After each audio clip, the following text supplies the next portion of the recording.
Uno de los últimos relatos que hizo José Saramago, Premio Nobel de Literatura, intenta demostrar que en la vida no es casual una sucesión de fechas. Hoy, a un día del 10 de junio, la fecha en que la Argentina reafirma sus derechos sobre Malvinas, es inevitable pensar en este junio. Estamos en la Semana del Periodista. El 7 de junio, Mariano Moreno creaba el primer periódico argentino. Y hace 2 meses, exactamente, nosotros pisábamos las Islas Malvinas. 3 fechas que hoy se unen en este programa. Porque pisamos Malvinas, porque insistimos en el derecho de la Argentina sobre las islas y porque, como Moreno dijo hoy, esta noche, insistiremos en saber de qué se trata. Buenas noches.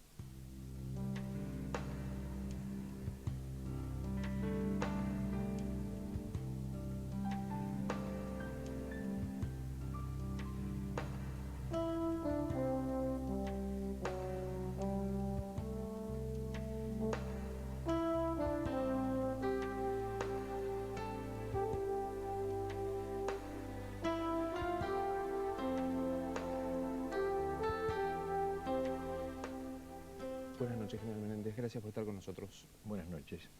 ¿Cuándo se entera que lo van a destinar a ir a las Malvinas? En la primera semana de marzo de 1982, en el transcurso de una reunión con el general Galtieri, una reunión de rutina, él continúa, después que yo le había dado un informe, diciéndome que la Argentina estaba preparando una acción militar para el caso de que no dieran resultado las conversaciones que se mantenían con Gran Bretaña, que esto se realizaría probablemente a partir de la segunda quincena de mayo. ¿Esto fue en Casa de Gobierno, esta reunión? No, en el edificio Libertador. El general Galtieri mantenía su cargo de comandante en jefe y yo, como uno de los jefes del Estado Mayor, una vez por semana tenía una reunión con él. Galtieri le dice que usted iba a ir a las Malvinas como gobernador y lo primero que... Sí, la operación se hacía. ¿Qué es lo primero que se le cruza en su sentimiento? Bueno, primero estupor, sorpresa, porque no lo tenía en mi pensamiento, digamos, eso. La Argentina, por lo menos el ejército argentino, nunca había previsto una operación militar. Yo después me enteré que en varias oportunidades la Marina Argentina, quizá como ejercicio teórico, había previsto alguna operación sobre Malvinas, la había estudiado, pero no el ejército, cuya área de operaciones o cuya zona de responsabilidad específica era el continente. Así que no lo tenía pensado. El general Galtieri me dio algunas razones, me dijo que yo iba a tener un respaldo de 500 hombres y aparentemente mi cara de sorpresa seguía, razón por la cual me dijo, y probablemente algún barco y algún avión para poder ejercer los derechos o vigilar la superficie de las islas, que de paso usted sabe que son muy grandes, claro. Miden 250 kilómetros por 120, no es pavada, es la mitad de la provincia de Tucumán. ¿Le dio la sensación de que Galtieri le estaba contando un proyecto fundado, pensado, o que se trataba de un hecho imprevisto? No. El general Galtieri me dijo que era un proyecto, pero un plan también, que había gente que estaba trabajando en eso. Cuando yo pedí enterarme, me dijo que por razones de secreto absoluto que reinaba sobre esto y que privaba sobre todo, yo todavía no podía leer nada ni saber nada. Me autorizó a hablar con una persona que era el jefe del Estado Mayor, nada más. Pero era evidente que se estaba trabajando. Yo hablé con el jefe de Estado Mayor del Ejército, después volví a hablar con él, le volví a plantear algunas dudas, algunas preocupaciones que yo tenía en razón de lo que podríamos llamar la situación estratégica y política del mundo, cuáles iban a ser las consecuencias sobre Argentina, tanto directas como indirectas. Directas puede ser una guerra, indirectas puede ser un embargo o algún problema futuro. Me dijo que esos no eran temas para que yo los pensara o los tuviera en consideración. Yo iba a ser el gobernador si era nombrado, y eso era una cuestión si se presentaba a solucionar por la Junta Militar con el canciller. Le hago una primera pregunta que quizás sea la última de este programa que compartiremos. ¿Tuvo sentido la guerra, militarmente hablando?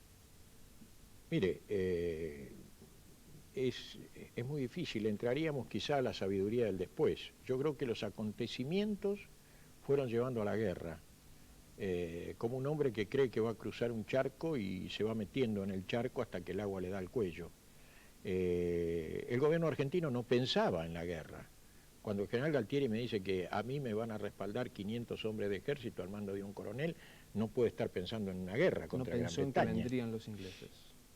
Había incluso, yo creo, una apreciación producto de nuestra diplomacia o nuestros políticos exteriores, quizá alguna falla en la interpretación de una conversación con Estados Unidos o de la situación como podía ser la lejanía de Inglaterra, los compromisos de Inglaterra, las situaciones políticas. Lo cierto es que no se daba como la posibilidad más probable la guerra, y sí la idea era, hacemos esto para detonar negociaciones sobre la soberanía, porque es cierto, había una gran frustración después de 17 años en que los ingleses siempre se negaban a tocar el tema central. Hace 18 años en la Argentina vivíamos la guerra así.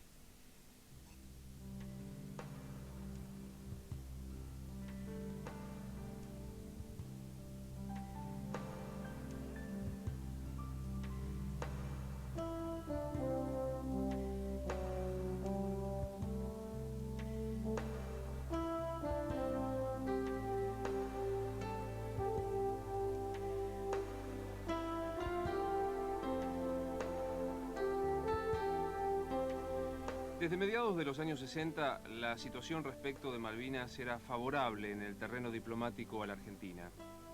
El Comité de Descolonización de las Naciones Unidas las había incluido en su lista en 1965, lo que implicaba que las islas tenían un estatus colonial y que Gran Bretaña debía sentarse a discutir su futuro con la Argentina.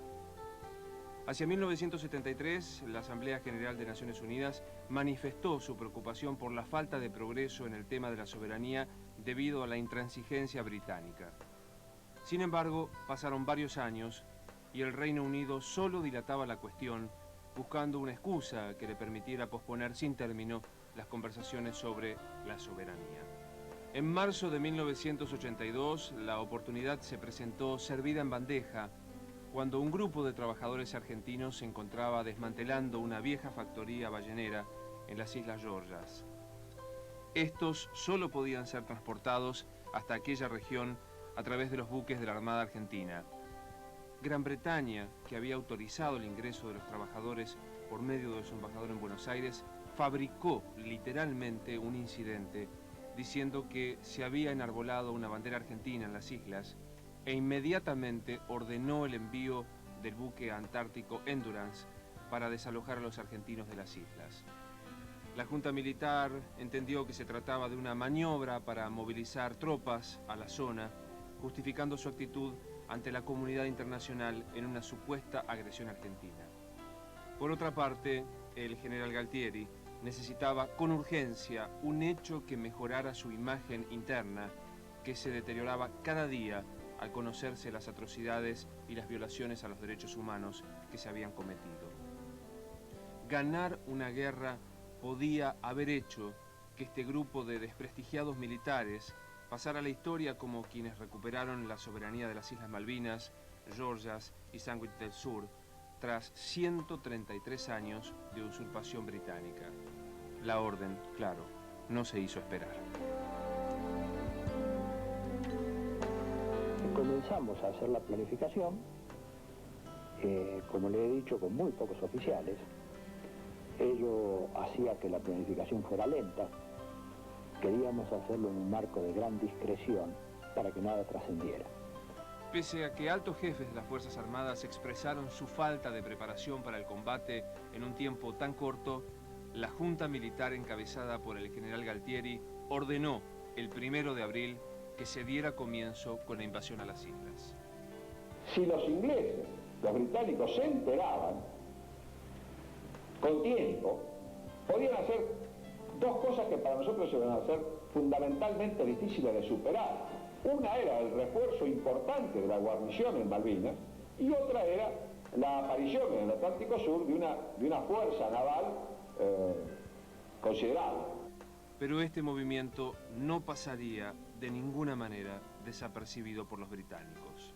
A las 3:30 de la tarde, hora de Stanley, estaba sentado aquí en mi oficina, en este escritorio, y recibí un telegrama de la Cancillería británica. Estaba escrito en el lenguaje diplomático normal y estaba grabado en mi memoria. Decía: tenemos evidencia aparentemente confiable de que una fuerza militar argentina se reunirá mañana en Cabo Pembroke, al este de Stanley. Mañana a la mañana temprano, 2 de abril, stop. Allí se iniciaría un sangriento conflicto militar, el único en el que se vería envuelta la Argentina en todo el siglo XX y que daría lugar a la más grande movilización de tropas británicas desde la Segunda Guerra Mundial. Había comenzado la Guerra de las Malvinas.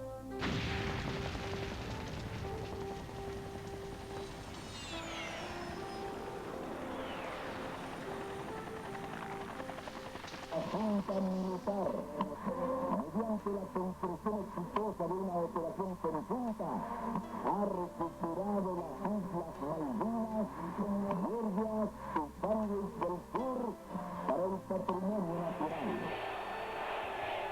La justicia del reclamo argentino hizo que la invasión de las islas fuera acompañada de un fuerte apoyo popular. Todo el mundo salió a la calle, todas las clases, todos los niveles, todos los dirigentes políticos del momento. El país ha saludado con júbilo este hecho histórico que pone término a la ilegítima ocupación británica de nuestro territorio.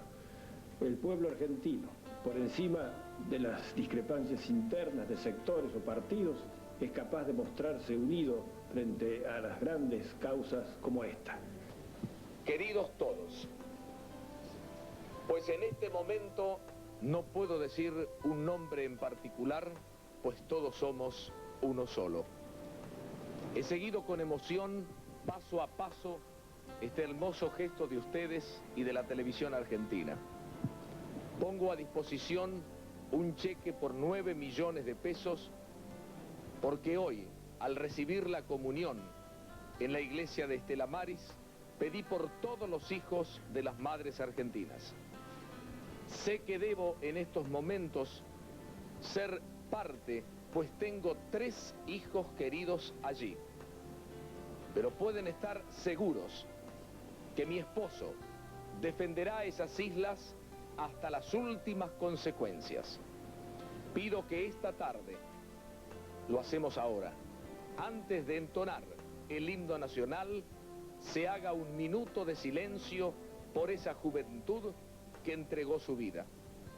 Firma Susana Argüello de Menéndez, la señora esposa del gobernador de las Islas Malvinas, el general Mario Benjamín Menéndez. La Armada Británica había sido enviada al Atlántico Sur por la Dama de Hierro. Los Estados Unidos empezaban a su vez a navegar en las tumultuosas aguas del apoyo a su socio en la OTAN y su interés por mantener buenas relaciones con el socio privilegiado en Latinoamérica. El secretario de Estado, Alexander Haig, intentaba jugar un papel como componedor y gestar un acuerdo. Al mismo tiempo, el ministro de Defensa de ese mismo país daba un abierto apoyo al Reino Unido. El Tratado Interamericano de Asistencia Recíproca, el TIAR, estaba guardado en los cajones del gobierno de América del Norte. Vamos, argentinos, vamos a vencer. El futuro sigue su camino. Argentinos a vencer.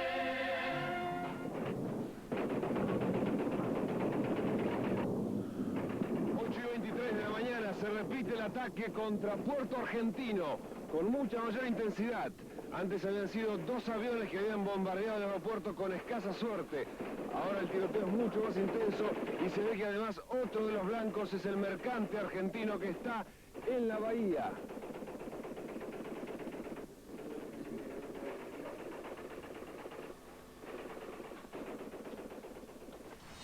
Aparentemente le hemos infligido 3 bajas, 2 con misiles y una posiblemente con cañón de defensa aérea.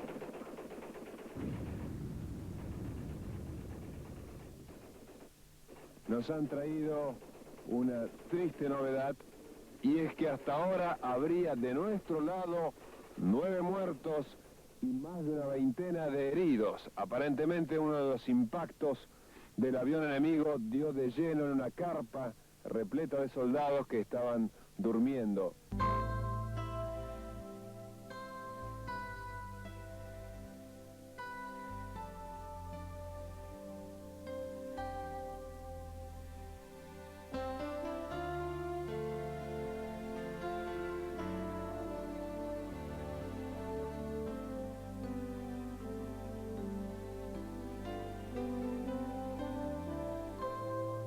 El Estado Mayor Conjunto comunica que en la zona de Puerto San Carlos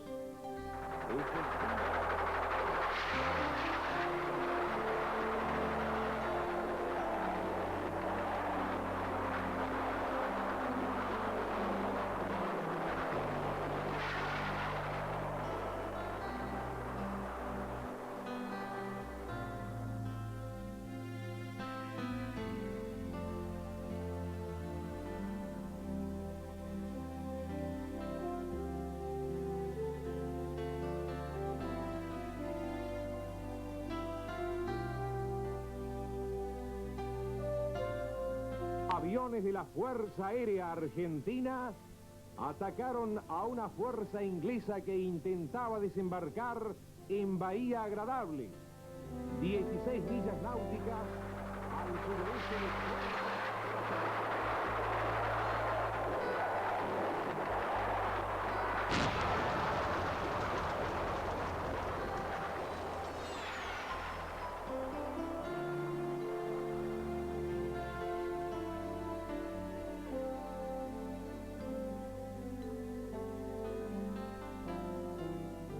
El Estado Mayor Conjunto comunica que la posición de nuestras fuerzas en Puerto Argentino está consolidada de acuerdo a lo previsto.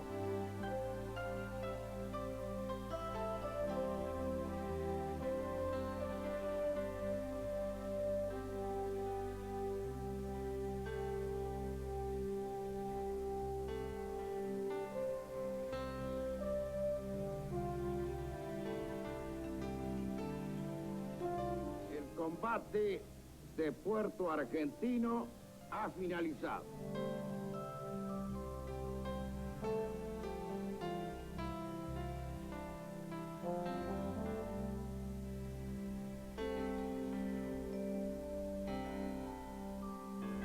Ahora, yo siempre digo y voy a sostener siempre que si la patria o el territorio está en peligro, tenemos que salir todos a defender lo nuestro, ¿viste? Pero siempre empezando por la cabeza, que son los principales, los que tienen que ir. Y después iremos todos nosotros, ¿no? Pero primero están los de carrera, y atrás iremos nosotros. Cuando la patria está en peligro, ¿viste? O nuestro territorio, como fue ahora. Y yo estoy orgullosa de Sergio. Estaba tan orgulloso y yo no puedo pensar lo contrario, porque entonces estaría contra lo que él pensaba, ¿viste? Y no es así. Él estaba orgulloso, y argentino hasta el límite, sí, hasta la muerte.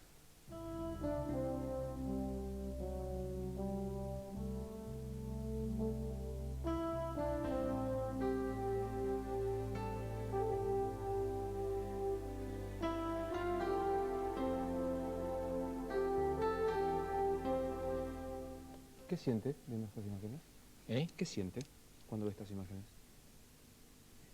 Vienen muchos recuerdos. Quizá de cosas que uno vivía mientras ocurrían esas cosas. Me impactó mucho el final con la señora Edesa, a quien conozco. Fue una casualidad, la conocí en Puerto Yapeyú y después la he visitado acá en Rosario con mi mujer. Es una gran mujer, una mujer de coraje. El hijo creo que fue la última baja que hubo en Malvinas. La última baja. Y bueno, uno se acuerda de todo eso. Quizá me adelanto a alguna cosa cuando digo que durante todos esos días tomamos medidas para defender las islas, distribuimos las tropas, preparamos los fuegos, los campos de tiro. Los soldados se bancaron muchas situaciones muy difíciles, con un espíritu de sacrificio que no se ve. Justamente hace tiempo vi una película sobre la infantería y decía que comparaba con la muerte del hombre que muere en el cielo y rápidamente está con Dios. El hombre que muere en el mar y es como que el agua del mar lo lava. Y el hombre que está en su pozo, ¿qué? Está en el barro, está con el frío, con la humedad, con el sufrimiento permanente y aún después combate. Entonces todas esas sensaciones me vuelven y esas emociones y las órdenes que uno tenía que impartir, que había que impartirlas porque para eso uno está, hasta el momento en que ya debe asumir para con esos hombres otra responsabilidad y llega el momento más doloroso, la rendición.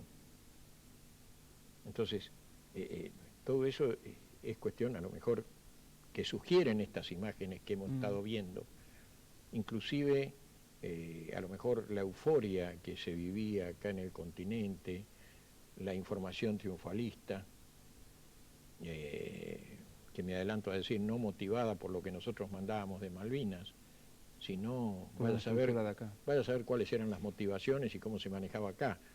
Pero mientras tanto uno iba viviendo todo esto día a día, tratando de comunicar los problemas que vivía, tratando de encontrarle soluciones, de prolongar la resistencia, esperando que la política hiciera la otra parte de la guerra. Enseguida quiero hablar de esto, de la política y la diplomacia. Me quedé pensando en esto que decían, este guiño quizás equivocado de la diplomacia, pero lo veía a Galtieri recién diciendo la guerra de Puerto Argentino se perdió, sentado en su despacho. Sí. Y no podía dejar de pensarlo a usted más cerca del barro, mucho más cerca del barro de lo que usted recién decía del Pozo. ¿Qué siente hoy por Galtieri? Cumplió una etapa el general Galtieri. A la luz de todo lo que uno puede leer, fue el presidente y el comandante en jefe. Hay quien dice que tendría que haber estado allá. Yo creo que entonces, ¿quién hubiera hecho las cosas acá?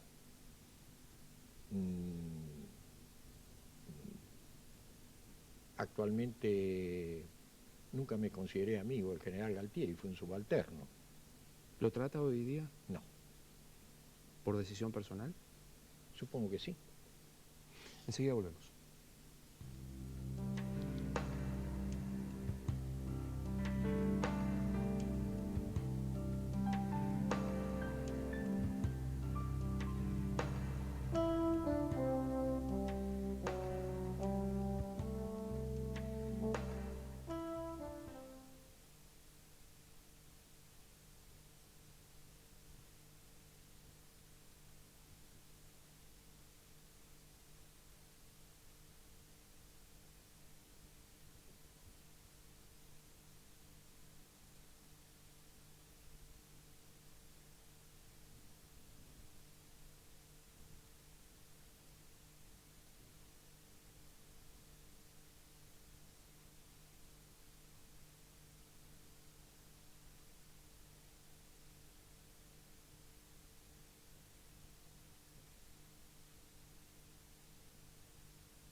¿Alguna vez, general, se pensó desde el gobierno argentino seriamente que Estados Unidos, no digo que iba a ser aliado, pero que iba a jugar a favor nuestro, favoreciendo un no enfrentamiento?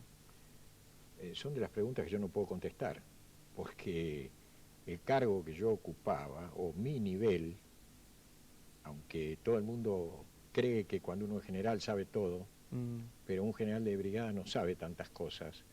Acá quizá los que mejor podrían contestar esto serían eventualmente los miembros de la Junta Militar y el canciller Costa Méndez, lamentablemente hoy desaparecido. Yo creo que puede haber existido, esto es opinión personal, una idea de que el compromiso que estaba asumiendo Argentina en el tema de la guerra contra la subversión en otros lugares de Latinoamérica, que incluso yo no conocía bien en aquella época, pero hoy sabemos algo más, llevaba a una relación especial con Estados Unidos que pudo haber hecho pensar que equilibraba la otra relación casi visceral y tremendamente importante en la política mundial, en un mundo que era bipolar en ese momento, del bloque occidental y de la NATO en particular, donde había un gran aliado de Estados Unidos, que era Inglaterra. Entonces nosotros podíamos ser un gran aliado, pero en tono menor. Además, o quizá esto debió haber hecho pensar que mientras las cosas fueran conversadas, Estados Unidos podría mantenerse aparte y aún hasta alguna actitud más o menos favorable a que el tema se solucionara y que fueran respetados nuestros derechos. Así había procedido en las Naciones Unidas. ¿El presidente creía pero no ante esto? un conflicto armado. ¿El presidente creía esto? ¿O le habían hecho, su canciller se había hecho creer? Yo con el presidente nunca lo hablé, porque estos temas no se trataban, eran temas que se llamaban de junta. Habría que ver las actas de la junta militar. Y el canciller estos temas los tocaba con la junta militar. Había lo que usted puede llamar un comité militar. También lo tenía Inglaterra, no era solamente acá. Cuando se generó la crisis de Georgia, yo fui invitado a ese comité, donde se me dijo, ahora vamos a tener que escalar y se va a adelantar la operación Malvinas, y yo empecé a trabajar como futuro gobernador en forma efectiva. Pero lo demás eran todos argumentos que llegaban ya procesados, como quien dice, acá en esta hoja dice por qué nosotros podemos encarar tal cosa. Cuando zarpa la flota que Thatcher despide en Inglaterra, ¿qué actitud usted toma como gobernador? ¿Cómo se le notifica? ¿Qué se aconseja? No, vamos por partes. Inglaterra tuvo un conocimiento previo, podemos decir así. La inteligencia inglesa es muy eficiente, por más que se hubiera trabajado en secreto, algunos movimientos pueden haber sido detectados, preparativos de la flota en Puerto Belgrano, movimiento de alguna unidad como la de Seineldín, que tenía que trasladarse de Puerto Deseado a Puerto Belgrano, perdón, de Colonia Sarmiento, o sea, Colonia Sarmiento, Comodoro Rivadavia, Puerto Belgrano, una unidad de infantería de cierta importancia que apareciera ahí. De todas maneras, y lo cierto es que al 31 de marzo, el gobierno inglés le dice al gobierno de Estados Unidos que tiene presunciones, eso, cosas que me entero después, insisto, no las vivo yo, pero me entero. No se olvide que a mí me juzgaron 2 veces y escuché argumentos de todo tipo. Entonces, Thatcher, o el gobierno inglés, le avisa al presidente Reagan y le dice, haga lo posible por disuadir eso, porque si no nosotros, si nos aplican la fuerza, vamos a aplicar la fuerza. Además de eso, imparte órdenes para que una parte de la flota británica que estaba haciendo maniobras en Gibraltar ya se aliste y zarpe hacia el sur, cosa que se produce prácticamente el día 2 de abril. O sea, había una alerta. El gobierno norteamericano trató de tomar contacto con el gobierno argentino, no sé por qué razones ese contacto no se logró, hasta la noche o la madrugada del día 2 de abril. Y se produjo ahí una conversación que nos fue descripta por el general Galtieri en la reunión de gabinete del día 2 de abril, lo cual el presidente Reagan le dijo esto al general Galtieri. El general Galtieri le dijo, discúlpeme, llega tarde todo esto. Además, sepa usted que hace 150 años estamos reclamando por las Malvinas usurpadas. Inglaterra se acuerda ahora. Se desarrolla la guerra, hay una conversación que muchas veces se reprodujo o que se comentó, en donde Galtieri le ordena seguir la guerra a pesar del avance triunfal de los ingleses. ¿Qué pasó en esa conversación? Separemos, yo le diría que hay dos cosas. A raíz de la evolución de las operaciones, a mí se me habían ocurrido una serie de ideas para una eventual continuidad, y además de eso, yo tenía la sensación de que nuestra verdadera situación en Malvinas no era comprendida. Entonces yo pedí autorización para que se trasladaran al continente un general que estaba conmigo, que era mi jefe de Estado Mayor, y dos coroneles, distinguidísimos, por los cuales guardo un gran respeto, uno ya fallecido, el coronel, después general Cáceres, y el coronel Cherbo, para que brindaran este cuadro de situación y dijeran lo que nosotros pensábamos desde Malvinas. Hablé con el general Galtieri y le pedí que impartiera órdenes para que esta gente que cruzaba a Comodoro Rivadavia se trasladara a Buenos Aires. Esto se hizo, y ahí no hubo ningún éxito, y el general Galtieri al general Daer le dijo finalmente: yo sé perfectamente lo que pasa, pero hay que aguantar. Hasta ahí, hablemos del día 8, 9 de junio ya. Para entonces había incluso un estudio de Estado Mayor hecho por otra gente que decía que esto iba a una derrota segura. Cuando se desarrollan los combates finales, yo tengo dos conversaciones con el general Galtieri. En realidad había tenido otras previas, algunas que me produjeron bastante bronca. ¿Por qué? Porque yo no concebía, por ejemplo, que como el Papa estaba acá, se estuviera acompañando al Papa y no se me hiciera caso cuando yo llamaba para decir: tengo tal problema, porque yo estaba en la guerra. Ya me había pasado a mediados de mayo. ¿Qué problema? El Estado Mayor tuvo que trabajar un fin de semana. Yo decía: la guerra no se para los fines de semana, entiéndanme. O estamos haciendo todos los esfuerzos posibles. Entonces yo decía: los esfuerzos posibles, pero un avión de abastecimiento, más allá del enorme esfuerzo que significaba esto, no era suficiente para seguir llevando la guerra. Permítame, yo tenía que ser el que racionaba los víveres, el que limitaba todo esto, el que por ahí tenía que mandar informes diciendo: si para mañana no tengo munición de 155 milímetros, tengo que dejar de tirar. Tengo los partes son oficiales, no son inventos. Entonces, cuando llegan estos dos últimos días de combate, yo hablé con el general Galtieri, el 13 de junio a la tarde, le señalé la situación que estábamos viviendo y además le hice una apreciación de lo que iba a pasar. Esta noche nos van a atacar. Si no podemos mantener Tambledon, la defensa más allá no tiene sentido. ¿Y qué le dijo él ahí?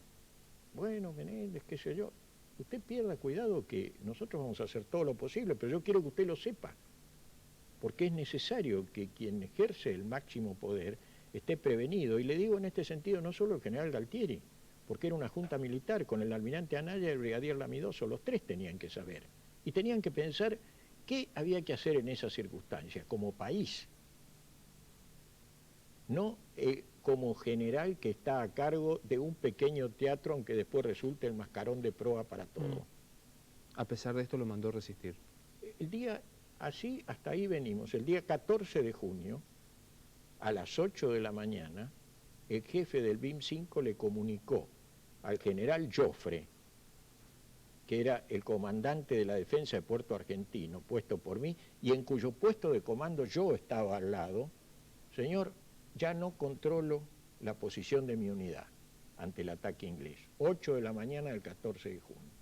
Entonces yo le dije al general Joffre: me voy a hablar con el general Galtieri ya. El general Joffre me dijo: haces bien porque esto ya no da para más.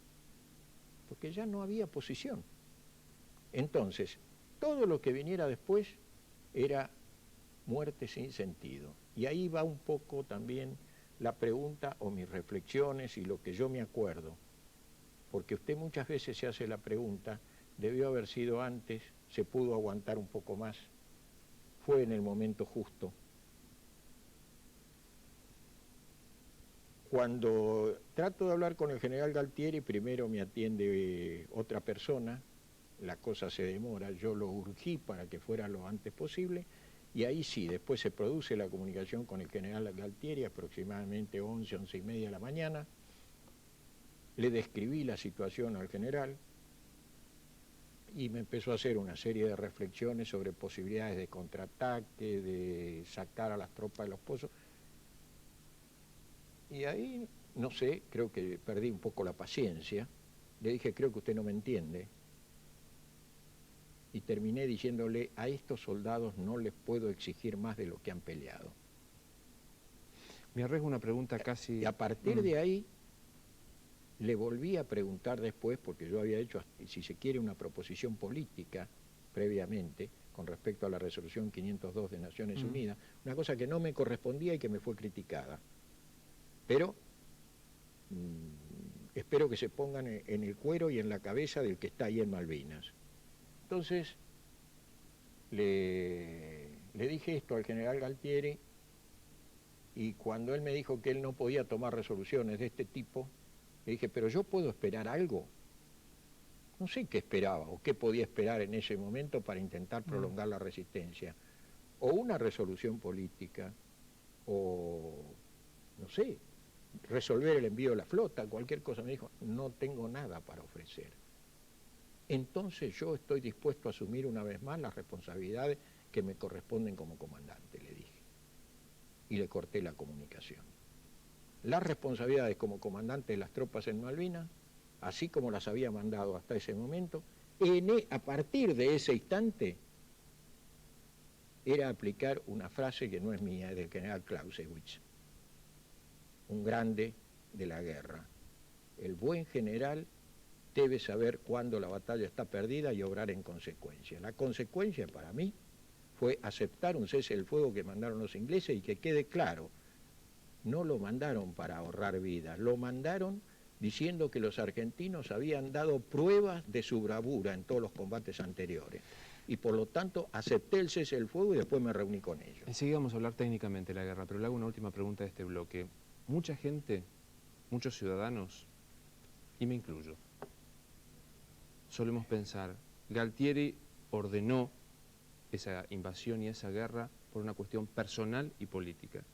¿Qué piensa el ciudadano Mario Benjamín Menéndez de esto? Mire, me lo preguntaron en una de las tantas comisiones investigadores a las cuales tuvo que ir a prestar testimonio. Le digo que yo no tengo ningún elemento de juicio probatorio de eso, máxime, porque también, no me malinterprete, no es un intento de defenderlo al general Galtieri, sino de poner las cosas en su justo punto. El general Galtieri era miembro de una junta militar que gobernaba el país en ese Pongámoslo momento. en términos de los tres que gobernaban. No le pregunto qué pudo probar, qué siente respecto a esto. Un país, cuando desarrolla su política exterior, debe tener varias opciones. Una de las opciones es la militar. La opción militar era una previsión que no debió haber sido aplicada en el momento en que se llevó a cabo, porque incluso estratégicamente no era el mejor momento. No era el mejor momento. Se resolvió. Tuvo consecuencias políticas graves para el gobierno o el proceso militar. ¿Cuáles fueron las razones? Yo no las puedo contestar. Creo que las puede contestar cualquiera de los miembros de la Junta Militar, ¿no es cierto? En todo caso, le diría que yo escuché una frase. El canciller dice que se hace ahora o no se hace nunca más. ¿Quién dijo eso? El canciller Costa Méndez. Enseguida volvemos. Después de la pausa, vamos a estar conversando con aviadores que estuvieron, con excombatientes que están con nosotros, y también veremos imágenes que creo nunca se vieron en la televisión, Port Louis, el primer sitio en donde nuestro gobernador Bernet en 1833 fue desalojado por los ingleses.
Se agregan esta noche a la mesa de este programa sobre Malvinas el Comodoro Menzi. Bienvenido, gracias por estar con nosotros. Gracias a ustedes. Participó en la Fuerza Aérea en Fuerzas de Abastecimiento, ¿usted, verdad? Me ha tocado volar los aviones C-130 en múltiples misiones desde un mes antes que comenzara el conflicto hasta el último día inclusive.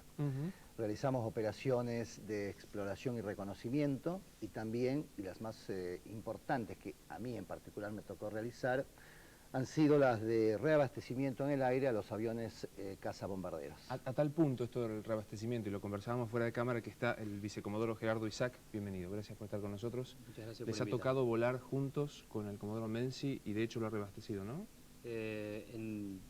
Supongo yo que en muchas oportunidades me ha reabastecido sin haberle podido ver la cara en ese momento, pero particularmente en una misión que tuvo trascendencia posterior, hizo que nos reuniéramos, nos viéramos la cara, y no solamente eso, sino que periódicamente lo hacemos para recordar esos momentos. Y aquí a mi lado está Joel Báez, otra vez, gracias por estar con nosotros. No, gracias a vos por invitarnos. ¿A dónde estuviste destinado, Joel? Yo pertenecía al Regimiento 4 de Montecasero Corriente. En lugar en Malvinas me tocó combatir en Monte Harry y 2 hermanas. Detrás de cámara sé que veían las imágenes que compartíamos con el general. ¿Qué sentís cuando ves esas imágenes, Joel? Y vuelve muchos recuerdos, ¿no es cierto? Los lugares difíciles que uno, como argentino, con ese amor a la patria que fuimos, con ese gran espíritu de defenderla hasta perder la vida, y de repente después pasa por nuestra memoria cuando los ingleses pudieron quitarnos ese deseo, ¿no? Hay muchas cosas. Emociones muy encontradas. Visitando las islas, general, lo decimos suavemente siempre nosotros, pero fue una respetuosa ignorancia que recibimos de los kelpers y en algunos momentos signos de hostilidad. ¿Cómo le fue a usted en su experiencia como gobernador? Bueno, yo creo que los kelpers asumen una actitud actual donde hay una mezcla de educación a lo largo de ahora como 150 o 170 años, de enseñanza de un idioma, de una historia, de una pertenencia a algo que se les hace creer que es poco menos que lo único en el mundo, y dentro de lo cual es un sistema en el cual se sienten seguros. Yo digo que es un sistema en el cual están explotados. Ahora me entero que tienen banco. Cuando nosotros fuimos no tenían ni banco, la plata se las tenía el gobierno de las islas. La comida, la ropa, todo llegaba a través de la Falkland Island Company. Trabajaban para la Falkland Island Company o para el gobierno colonial. De todas maneras, yo digo que mis vivencias como gobernador y en el contacto con muchos pobladores no fueron tan frustrantes. Ellos se quejan, digamos, esto nos llamaba los pocos con los que teníamos Bueno, contacto. pero hay que ver cuáles son los motivos de queja, ¿no es cierto? Porque, por lo menos a la luz de las experiencias modernas, yo digo que es un timbre de honor para los argentinos el tratamiento que le dispensaron a la población lugareña.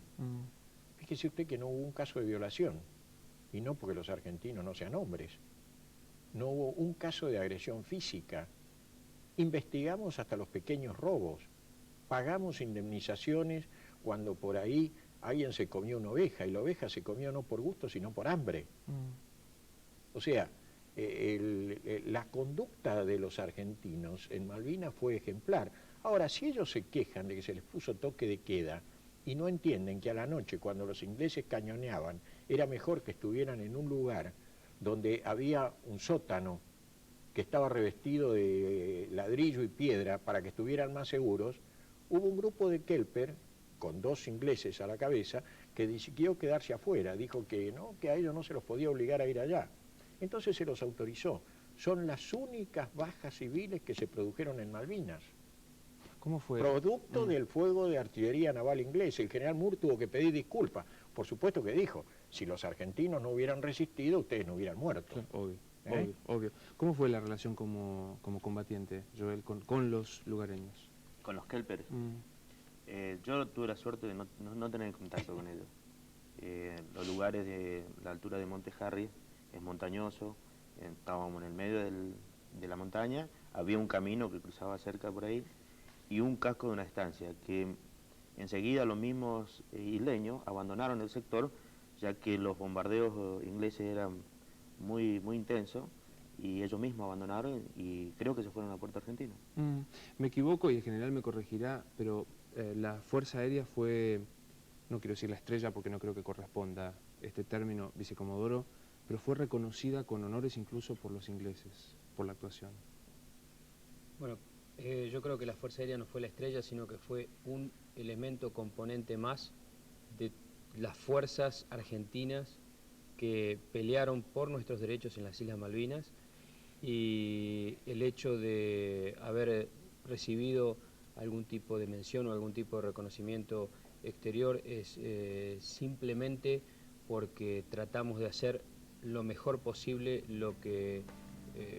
la actividad para la cual estábamos preparados. Pero vuelvo a decir que creo que es un engranaje más del conflicto. Le tocó bombardear aquel tan mencionado combate, aquel bombardeo sobre el Invencible, el portaaviones, ¿verdad? Es verdad. Me tocó con el grado de alférez, yo volaba a 4C en ese momento y fui un integrante más de la escuadrilla Sonda, de 4 aviones a 4C, que conjuntamente con 2 aviones superetendar de la Armada y a través del reabastecimiento en vuelo brindado por 2 aviones KC-130, de los cuales de uno el comodoro Menzi era tripulante, el día 30 de mayo atacamos al portaaviones Invencible. Creo que lo vamos a ver ahora en imágenes, me dirá el señor director si lo estamos viendo. Es esto, ¿verdad? No, ese es el Exocet. Ese es el lanzamiento claro, del Exocet a través de un Exocet. A través del superetendar. Ese es obviamente el vuelo del misil. Ese es el vuelo del misil. Exactamente.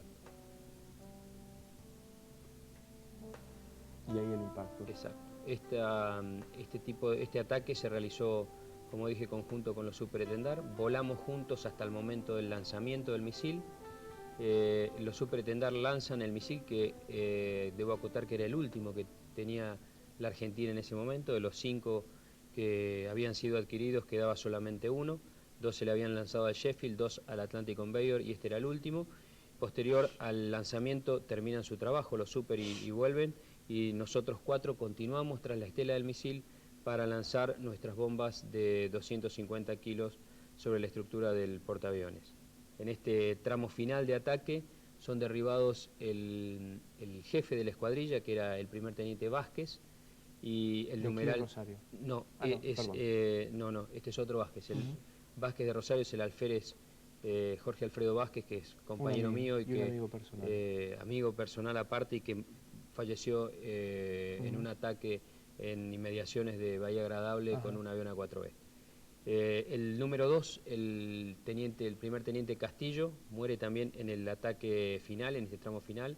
Los 2 fueron derribados por misiles provenientes de algún barco que estaba defendiendo al portaaviones, los cuales no vimos, solamente logramos detectar el portaaviones, pero del portaaviones no salió el lanzamiento del misil. Y bueno, en este ataque el primer teniente Ureta, que era el número 3, y yo, que tenía grado de alférez, lanzamos nuestras bombas sobre la estructura del portaaviones, habiendo avistado anteriormente el impacto del misil. Escapamos y posterior al ataque nos logramos reunir después de algunas desaventuras radioeléctricas porque no nos podíamos comunicar, y volvimos nuevamente a reabastecer a nuestros aviones KC-130 que silenciosamente y sin protección nos estaban esperando en un lugar muy cercano al que habíamos al que lo habíamos dejado cuando iniciamos el ataque. Volaba el Comodoro en esos aviones.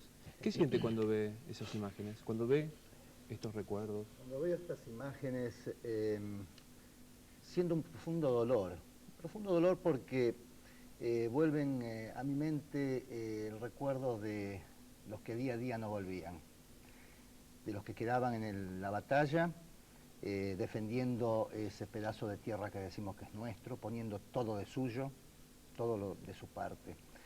Y el recuerdo de los hijos que quedaban esperándolos en el continente. Un profundo dolor. Y digo, qué importante sería que los hombres se puedan poner de acuerdo en la mesa de las negociaciones. Qué importante sería que no tener que llegar a eso de la guerra, el último recurso. Qué importante sería que todo lo que se usa para hacer el mal pueda ser utilizado para hacer el bien. El vicecomodoro Isaac, general, hablaba de un operativo conjunto de las tres fuerzas. Popularmente se dice la Armada guardó los barcos, no peleó de igual a igual. Es muy difícil analizar el tema de la Armada. Yo recuerdo que un almirante en un discurso de despedida, si no me equivoco el almirante Alara, que había sido comandante de la Armada en operaciones, dijo que para ellos resultó un imposible enfrentar a la combinación observación satelital submarino nuclear, que lo comprobaron con el Belgrano. Y hoy yo le hablé a usted de un momento estratégico que yo conceptúo de favorable. En su momento fue muy criticado, muy claramente por el general Guglielmelli. Usted ha mencionado la situación interna. El general Guglielmelli considera que eso era un elemento desfavorable porque quizá quitaba claridad de pensamiento a los hombres de la Junta en cuanto a cuáles eran las mejores decisiones a tomar y los costos políticos. Entonces, en lugar de hacer una decisión puramente militar, se pensaba en el costo político. Pero también teníamos en la cola a nuestros hermanos chilenos, que no voy a entrar mucho a opinar sobre la cuestión, ¿no es cierto? Y que yo he escuchado desde Malvinas cuando informaban en voz alta, ¿no es cierto?, las señales que tomaban en el radar de los aviones que, como el vicecomodoro Isaac, partían a atacar a la flota inglesa, y bien fuerte para que se los escuchara. No se intentaba disimular que se estaba colaborando con los ingleses. Estaban colaborando y contentos, festejando además, cuando se producía algún derribo. Eso nos ponía locos a nosotros. Yo estaba en el puesto de comando y escuchaba. ¿Qué es lo que, no sé si corresponde a la pregunta, qué es lo que más lo sacó de la guerra, lo más lo puso fuera de sí? Hay muchas cosas, pero a mí lo que me sacaba era la sensación que tenía a veces de que nuestra situación no era vivida o no era entendida. Entonces, yo que veía cómo estaban los hombres, o los esfuerzos que se hacían, porque aunque yo no participara de las operaciones, yo no veía lo que veía el Comodoro o las operaciones que hacía Isaac, pero hablaba con los componentes de la Fuerza Aérea. Sabía los esfuerzos, sabía las pérdidas, los resultados. Yo no los mandaba, pero sabía. Y sabía de mis hombres. Y eso lo sacaba. Y yo sabía, por ejemplo, que en Howard ni siquiera se había podido hacer un lanzamiento de víveres por lanzamiento libre desde un C-130 y se estaban arreglando con sal que sacaban de los bloques de sal para que lamieran las vacas. ¿Qué es lo que más te sacó, lo que más te hizo, si en algún momento pasó, Joel, durante la guerra? ¿Qué es lo que más me sacó? ¿Qué es lo que más te hizo poner fuera de vos? Fue cuando cayó mi amigo, cuando lo batieron. Entonces ahí yo creo que las personas se transforman, ¿no? Cuando lo tenés al peligro al frente y sabés que está tu vida de por medio.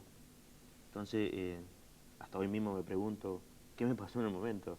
Reaccionar de la manera que reacciona cualquier ser humano cuando los peligros lo tenés ahí al lado tuyo. ¿Cómo se llama tu amigo? Vos fuiste a ver a la tumba de... Yo fui a ver la tumba de... González... De esa. González Hipólito. Ah, de Hipólito González, y también de Sergio Deza. Éramos compañeros en el servicio militar, más compartíamos el mismo cofre, y en Malvinas éramos compañeros de pozo, y esa noche que lo matan, a la tarde, a última hora de la tarde, del mate cocido, estábamos juntos tomando. Él me decía que estaba un poco deprimido. Yo decía, recemos, le pedimos a Dios, pronto va a terminar todo esto. Y bueno, a la noche, lamentablemente, un ataque, una infiltración de comandos ingleses, se nos habían infiltrado en la línea, y cayó abatido, y murió como él solía decir siempre: yo a mi ametralladora no lo abandono, no voy a retroceder, y murió abrazado a ella. Enseguida volvemos.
Antes de ir al corte me decía el general que quería agregar algo a lo que veníamos charlando. Y yo creo que hay situaciones que pueden ser tan características o descriptivas de una situación que vale la pena relatarlas para ubicar cómo podía sentirse uno en determinados momentos. Ahora, no creo ser el único comandante en zona de combate que se ha sentido mal alguna vez, ¿no es cierto? Que se ha sentido con bronca alguna vez, porque de los que yo he leído, los norteamericanos, los alemanes, los rusos, la han pasado por todas esas. Pero, claro, uno está en la zona de combate y por ahí se pone muy mal. La noche del 25 al 26 de mayo recibí un mensaje que está incluido en el informe oficial del Ejército Argentino, donde me hacían una serie de razonamientos, y dentro de eso una de las cosas que decían que el ejército aparentaba estar en una actitud pasiva, y que si era así íbamos a llegar al término de las operaciones sin haber hecho nada, mientras las otras fuerzas, claro, la Fuerza Aérea estaba haciendo cosas fantásticas, la aviación naval, o ya había sido hundido el Belgrano, y eso ya me puso loco, pues yo dije, no entienden nada, ni siquiera entienden el sacrificio de mi gente que está aguantando acá a pie firme y que está comiendo mal y se está mojando y todo. Entonces, pero después me decían, usted tiene que organizar un contraataque con fuerzas de magnitud hacia San Carlos. Y yo, que había peleado desde el primer momento diciendo, a mí no me interesa tener más tropas, yo quiero tener movilidad, quiero tener buena logística, quiero esto, yo dije, con los helicópteros que tengo no puedo transportar todo lo que yo necesito para moverme. Pero también los soldados estamos acostumbrados a cumplir la orden, entonces llamé a mi Estado Mayor, le digo, preparen un plan esquemático de contraataque a San Carlos y lo vamos a elevar. Preparé el plan de contraataque, o lo prepararon ellos, lo revisé, valía, le digo, ahora prepárenme los requerimientos para poder llevar a cabo este programa. A la mañana siguiente, cuando estuvo listo mediodía, llamo al Continente, le digo, bueno, ya tengo el plan esquemático para el contraataque que ustedes quieren. Muy bien, general, usted, buen general de infantería, ya tiene listo el plan. Sí, pero esperen a recibir los requerimientos y lo que yo le voy a mandar, porque de puño y letra escribí 10 párrafos. Yo los escribí, no quise que lo escribiera ningún auxiliar mío. Eso también está en el informe oficial del Ejército. Y después se lo mandé. El último párrafo, lo que decía es, si no están de acuerdo con esto, yo quiero de inmediato una conversación para discutir aspectos operacionales y personales que me reservo. O sea, había llegado a ese punto. Eso fue el día 26 de mayo. No era que yo quisiera que me relevaran, pero quería poner las cosas en su lugar. Pero a la noche me llamaron diciendo que habían leído todo con detenimiento y que estaban de acuerdo conmigo, que siguiera nomás. Les cuento que detrás de cámara están presenciando este programa un grupo de compañeros de Joel, excombatientes, que están con nosotros. Yo para molestarlo al director me voy a parar para saludarlos como corresponde. Hola, chicos. Es la parte más difícil, intentar entrevistar a los excombatientes. ¿Alguien quiere decir algo? Sí, ya sé. Mira, nosotros venimos acá a aportar a tu programa todas las vivencias que nos dejó esta guerra y todo el sentimiento que tenemos hoy a través de lo que nos pasó a lo largo de estos 18 años. ¿Y qué sentís hoy? Y hoy todavía sentimos que seguimos peleando, que todavía no dejamos las islas. A propósito de seguir peleando, hace 2 meses nosotros estuvimos en las islas y esto es lo que se vive 18 años después de la guerra. ¿Para qué van a Malvinas? ¿Para qué van a Malvinas? Esta fue la pregunta que más escuchamos en los últimos días y que, hay que reconocerlo, nosotros mismos nos hicimos. La respuesta surgió inmediata, de la historia de nuestro país que aprendimos en el cole, de nuestra propia historia, de algún excombatiente que allí quedó, del corazón. Malvinas es un sueño, inalcanzable hasta ahora. Por eso vinimos a Malvinas. Este viaje es nuestro pasaporte para un sueño.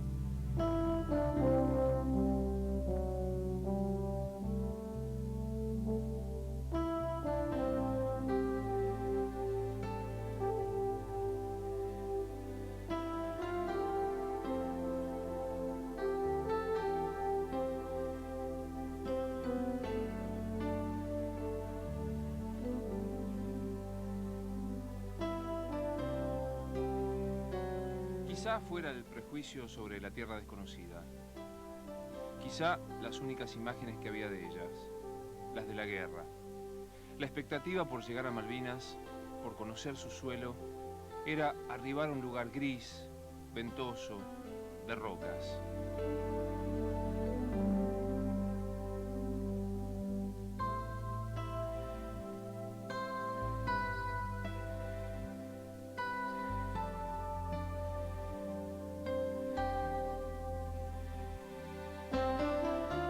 El viento allí estaba, el cielo gris también, y el frío, mucho frío.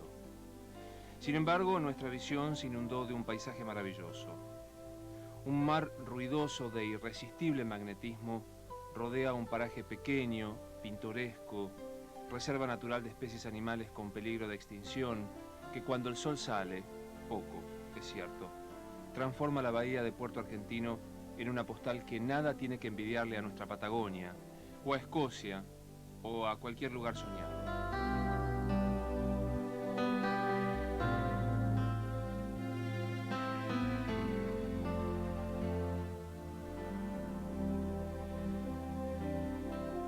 Da cargo de conciencia disfrutar la belleza de este lugar. Esta misma bahía que emociona fue escenario de la guerra, de nuestra Guerra de Malvinas.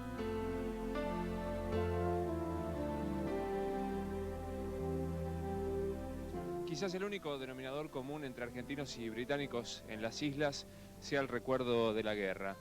En el centro más emblemático de la ciudad de Puerto Argentino, frente a la catedral, un cartel dice: a los argentinos, a la nación argentina y a su gente serán bienvenidos en nuestro país cuando dejen caer sus reclamos por soberanía y reconozcan nuestros derechos para la autodeterminación. Este es el cartel y a su lado la bandera británica, o la bandera de las islas, con el rectángulo británico y aquel emblema que representa a las islas ahora en poder de los británicos. El clima es hostil, es el frío, es la lluvia muy frecuente, es el viento que puede tomar a una persona mal parada y hacerle perder pie. Y también es la gente.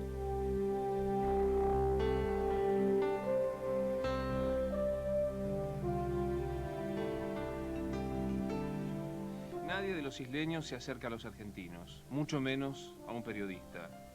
Respetuosamente nos ignoran. Solo se consigue hablar con los que viven en las islas, buscando juntar unos pesos con algún trabajo de mozo o taxista, o con algún visitante enviado por las flotas mercantes. What do you know before living here? What do you know about the island? Well, I was here 9 years ago, but I was living in MPA, so it's quite a different life and quite good down here in Stanley. I quite enjoy it. You have, you know about the war against Argentina, things like this? I've heard of, but I wasn't here during the time there. What do you think people feel about the war, about the Argentinian people? Well, it's quite hard to say, really. I've talked to a few, I don't think they were very happy with it, but it's quite hard for me to say, really, because, as I said, I'm not from here. People here wants to be Britain. Yes, yeah. Not other thing. I don't think so, no. Well, I come down, go to Antarctica for work every year, and we always come through the Falklands on our way south to Antarctica. What do you know about the war against Argentina? Well, I, in fact, was working in Antarctica just before that happened. I came out, and so I was in the Falklands just a few weeks before the war started, and then I flew home, and of course it all happened. So, yeah, so I know quite a bit about it, having... How do you feel people feel about the Argentinian? I think the younger generation, probably a lot of people are, probably the older generation, a little bit unforgiving, but I think the younger people are now becoming more aware of what happened, and I think it's going to take a long time, and I think what it's all about at the end of the day is that people want to be able to determine their own future. I'm sure a lot of people now do want good relations with the Falkland Islands, with Argentina, but provided they are allowed to decide on their own future.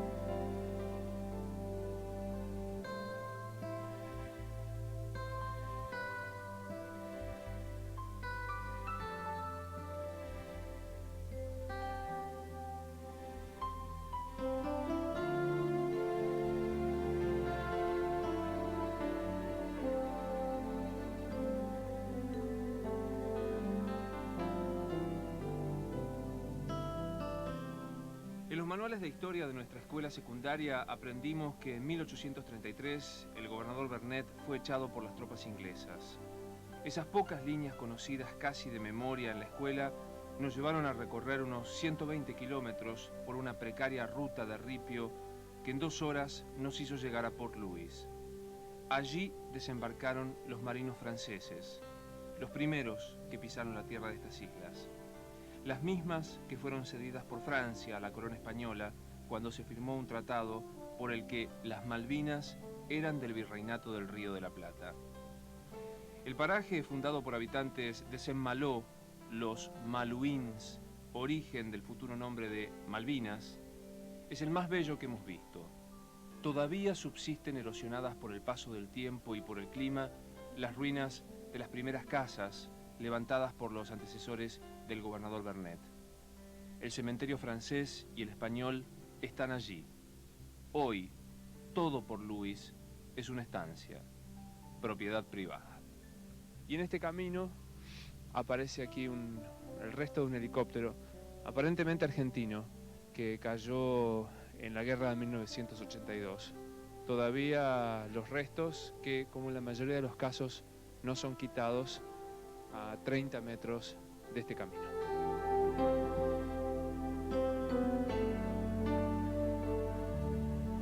Donald Lamont es un escocés del servicio diplomático inglés que por 3 años gobernará estas islas.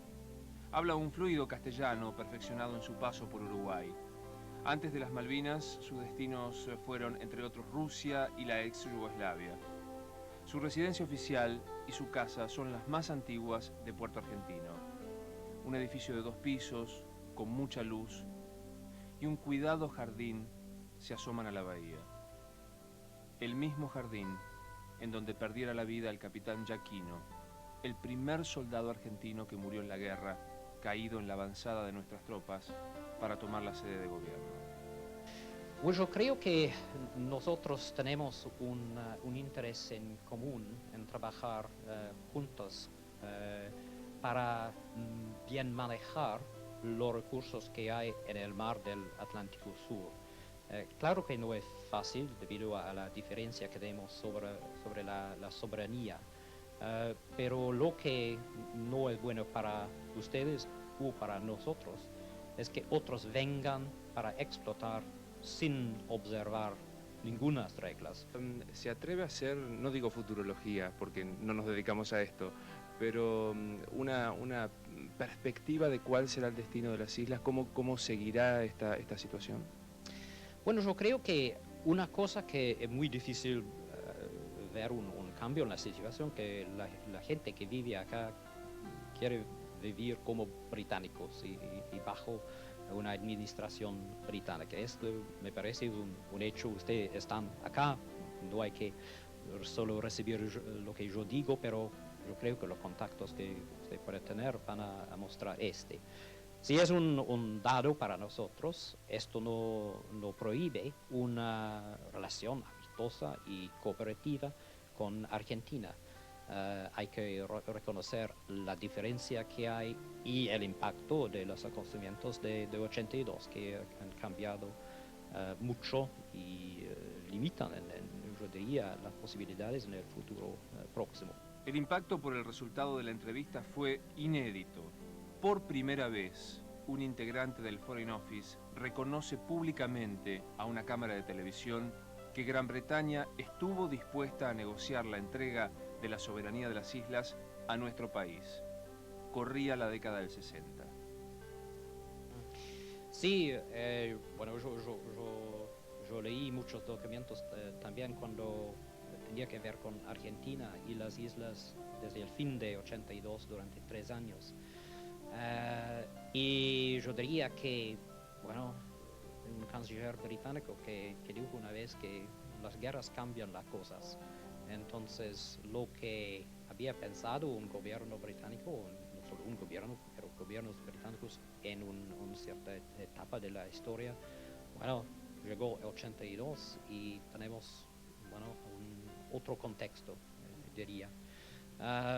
Lo malo fue que, bueno, la agresión de 82 cambia una posición, nos da el problema de construir una relación entre isleños que por razones evidentes no tengan confianza, y una Argentina que ha cambiado desde esta época. Este es un proceso político delicado, pero yo creo que lo que pasó en los años 60, hay que pensar, bueno, fueron los 60, tenemos que empezar donde estamos hoy, una situación cambiada por la guerra. ¿La guerra transformó definitivamente la relación? Yo creo que sí.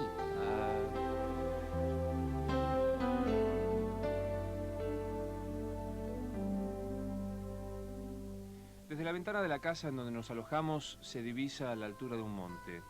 Lo agreste lo hace atractivo desde lejos. Pisar este suelo choquea. Es que es el monte Tumbledown, en donde los soldados argentinos resistieron hasta la rendición, defendiendo la soberanía argentina.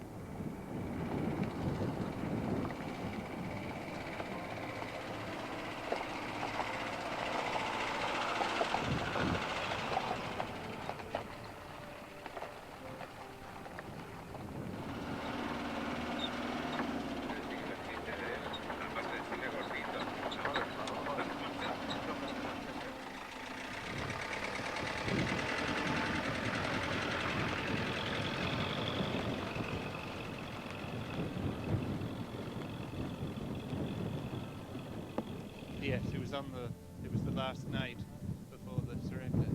There are a lot of things from the Argentine soldiers. Yeah, lots of tins from the food and everything.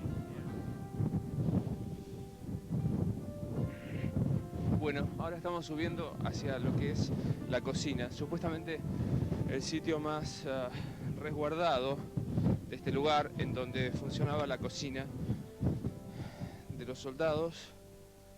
Hay cantidad de cosas, por aquí latas, partes desplazadas, y vamos a llegar a ver lo que era el lugar más reparado, en donde se había instalado la cocina de campaña, que es esta, que están viendo ustedes.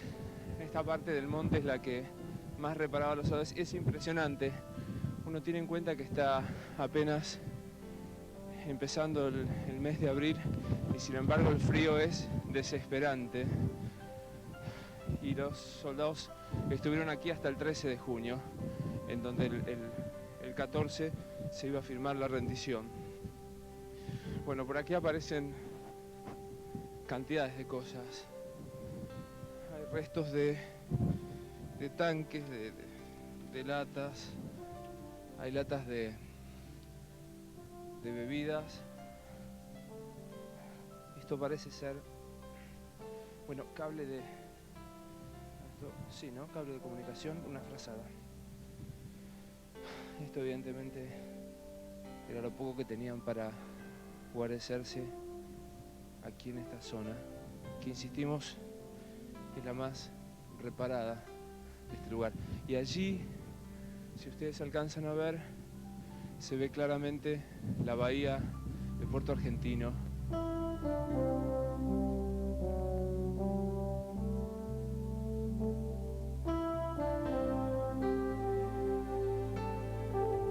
Eso es parte de las raciones que tenían los soldados. Hay cajitas de mermeladas, un tubito no sé de qué cosa.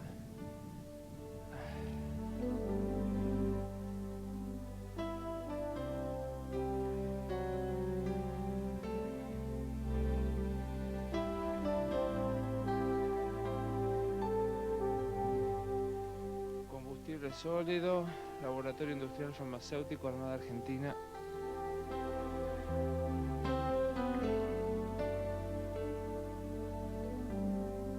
Es una crema de afeitar que está prácticamente intacta. Saquémoslo, prácticamente está intacta, todavía tiene el protector de las cremas de afeitar que evidentemente tenían los soldados. Hay cantidad de esas por acá. Esa es la localización de la mayoría de los búnkers en esta zona en donde los soldados argentinos resistieron la última batalla por la toma de Puerto Argentino, en esa zona que ustedes están viendo. Más hacia aquí van a seguir viendo algunos búnkers, en este caso, allí donde se ve esa piedra, es donde encontramos parte de algunas raciones, mermelada, el combustible sólido para hacer las bombas napalm, y aquí el resultado de los bombardeos de la artillería. Estos son los huecos que quedaron después de los bombardeos.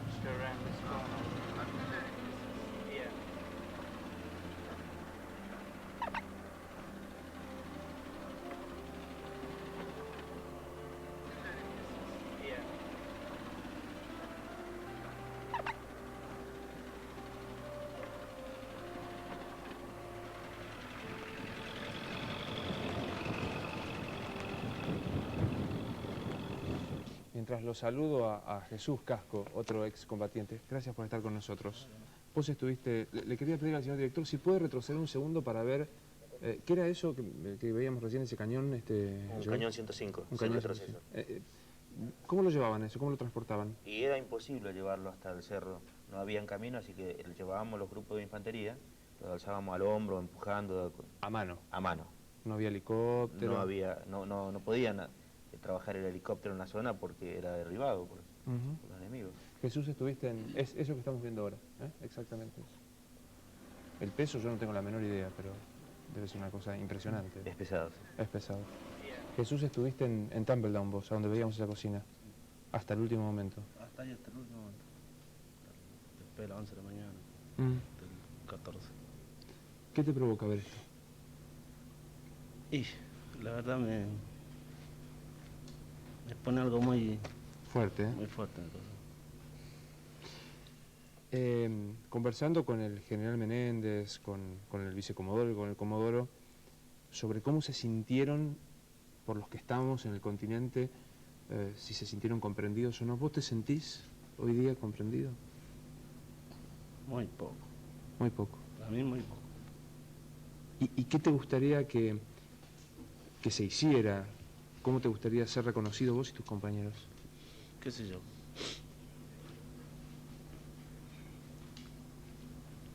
Que se enseñen más de Malvinas. ¿Cuántos años tenés? Yo tengo 38.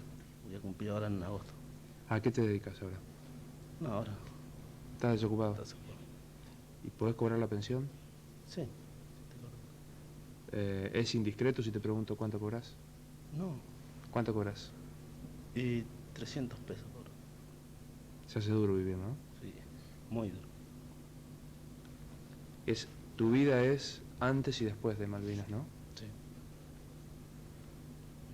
¿Te la imaginaste alguna vez pasar por esto? ¿Antes? No, nunca. Ni imagino. Nunca. Ya volvemos.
Es interesantísimo estar en la mesa porque se entrecruzan las experiencias.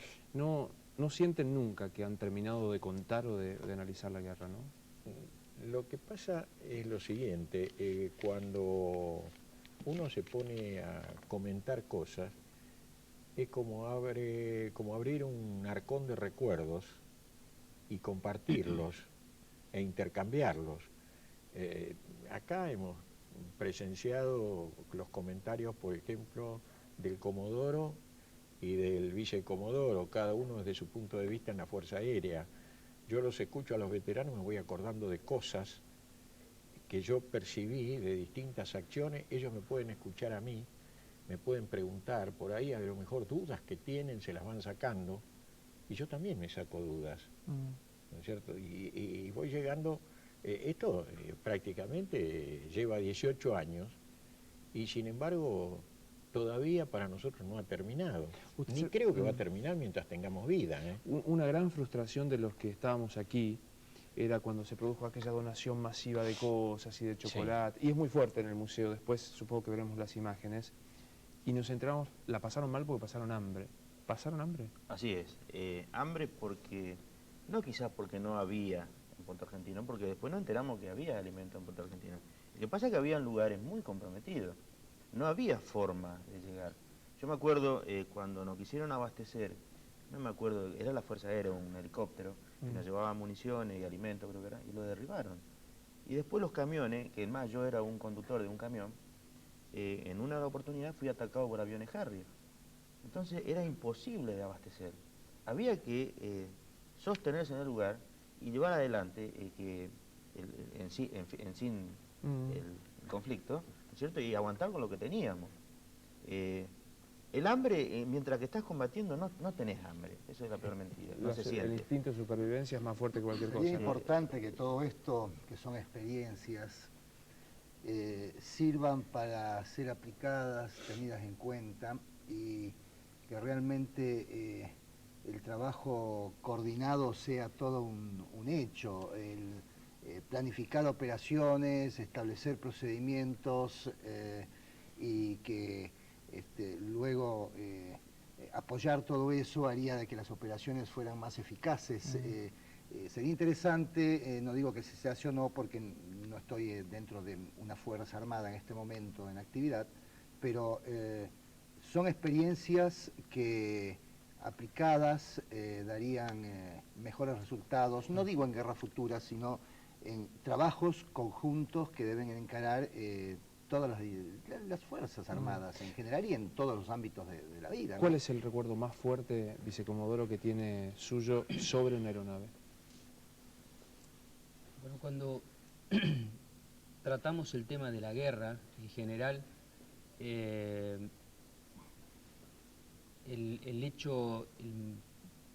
elemento más fuerte que me aparece en conversaciones de este tipo es justamente los esfuerzos individuales, los grandes esfuerzos individuales, algunos conocidos, algunos son más divulgados, algunos son más tangibles, brillan más, pero la gran cantidad de esfuerzos individuales que no se conocen realmente me conmueve, o sea, porque a la patria se la quiere desde todos lados, y a la patria se la defiende desde todos lados, desde abajo de la tierra, embarrado, volando 1 hora por día, o a lo mejor dando una misa de campaña en Puerto Argentino. Perdió amigos en la guerra, ¿no? En mi escuadrón particularmente tuvimos un gran índice de bajas, muchos de ellos los he visto al lado mío ser derribados, y quiero terminar esta idea del esfuerzo individual, que a veces es importante mostrarlo, esos silencios ocultos, para que se vea que se dio hasta lo máximo que se pudo en todos los planos. Y el elemento más importante, más sublime, el máximo, es aquel que finalmente dejó la vida. Entonces, para resumir, esta idea fuerte, que es la que a mí me motiva, es el recuerdo permanente y el homenaje interior que yo le brindo o que trato de brindarles. A veces uno no logra hacer lo que piensa o lo que debería hacer. Es por aquellos argentinos que en el aire, debajo del agua, debajo del barro o en ese tan cautivante y conmovedor cementerio de Darwin, alberga almas argentinas que hicieron algo para que el día de mañana todos sabemos que mañana, pasado, en 100, 200 años las islas de una o de otra forma las vamos a tener bajo una óptica distinta a la que estamos viviendo en este momento. Va a haber sido en parte gracias a estos esfuercitos individuales que ahora parecería que no hubieran tenido sentido. Mi última pregunta al general, ¿se arrepiente de algo? Es muy difícil, el hombre es proclive a no arrepentirse de nada de lo que ha hecho, sobre todo si lo ha hecho con espíritu de servicio, y yo creo que con tranquilidad y conciencia, por lo que hizo o por lo que dejó de hacer. En última instancia, a veces me pongo a pensar, y el gran tema es, fue en el momento justo, el gran acto final, ¿no es cierto?, de la rendición, que alguien en privado me dijo, yo no sé si hubiera tenido el coraje de hacerlo, pero yo le diría que nadie se anima a decirlo en público, porque es una circunstancia durísima en la vida del soldado. Es el momento en que uno deja de pensar en sí mismo y pasa a pensar en sus hombres y asumir esa tremenda responsabilidad. Y si estoy tranquilo con mi conciencia por eso, entonces ya estoy tranquilo con todo. Me animaría a decirle más, y a lo mejor peco de soberbio. A mí cuando me investigaron me formularon más de 20 cargos y fui juzgado 2 veces y fui absuelto totalmente de todos los cargos que me formularon.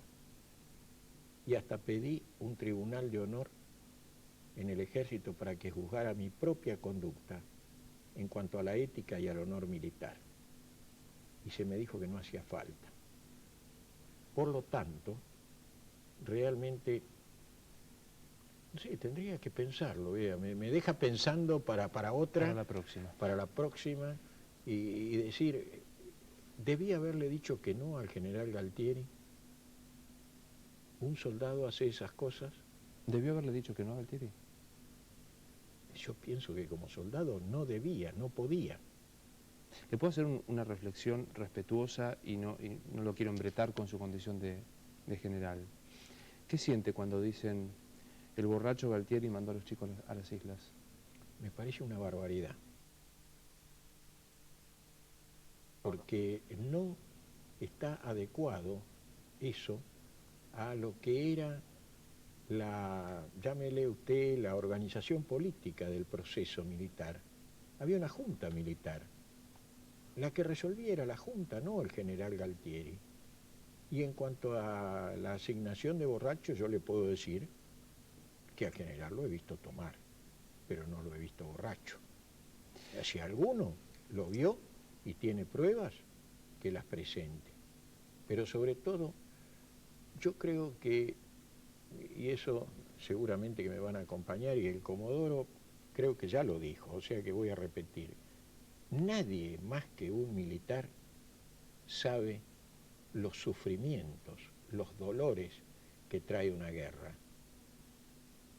Hay un episodio, y discúlpeme que me extienda, que ocurrió en Malvinas y ocurrió con los ingleses. A lo mejor ya lo dije acá y me repito, pero en el gabinete de guerra de la señora Thatcher había un político que sale en una entrevista de televisión diciendo, le dimos la orden a los comandantes de Malvinas para que aceleraran las operaciones porque los militares son siempre demasiado cuidadosos con la vida de sus hombres. Con esto tampoco quiero estar contra los políticos. Gracias, han sido muy amables. Nos estamos despidiendo, y no es casual, con las imágenes más duras, Jesús se emocionaba recién viendo Tumble Down y contarte que para alguien que la vivió desde el continente, con muy poca diferencia de edad, con vos, lo más difícil de llegar a las Malvinas es ir a Darwin, en donde está el cementerio de los soldados argentinos. No es casual, y vuelvo al principio, que hayamos elegido este 10-11 de junio para hacer el programa. Este 7 de junio, la semana del 7 de junio del Día del Periodista, quiero hacer un profundo homenaje a quienes armaron este programa, especialmente a Néstor García y a José Pisichillo y al resto de mis compañeros de trabajo de este canal. Y bueno, nuestra despedida es esto, el momento más duro. Buenas noches. El poblado de Darwin no está muy lejos de Puerto Argentino. Saliendo con dirección oeste por la misma carretera que usamos al arribar, empezamos a observar con más detenimiento los campos minados. La ruta, a veces con pavimento, y la mayor parte de ripio muy poseada, está surcada por alambres y carteles que indican la presencia de minas explosivas. Aquí está la mayoría de las 25.000 minas que se diseminan por el archipiélago.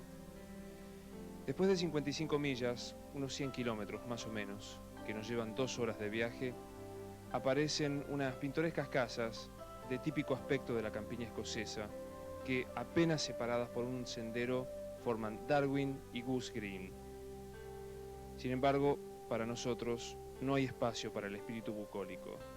En Darwin yacen los chicos argentinos caídos en la guerra.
Ni siquiera la buena fe me excusa.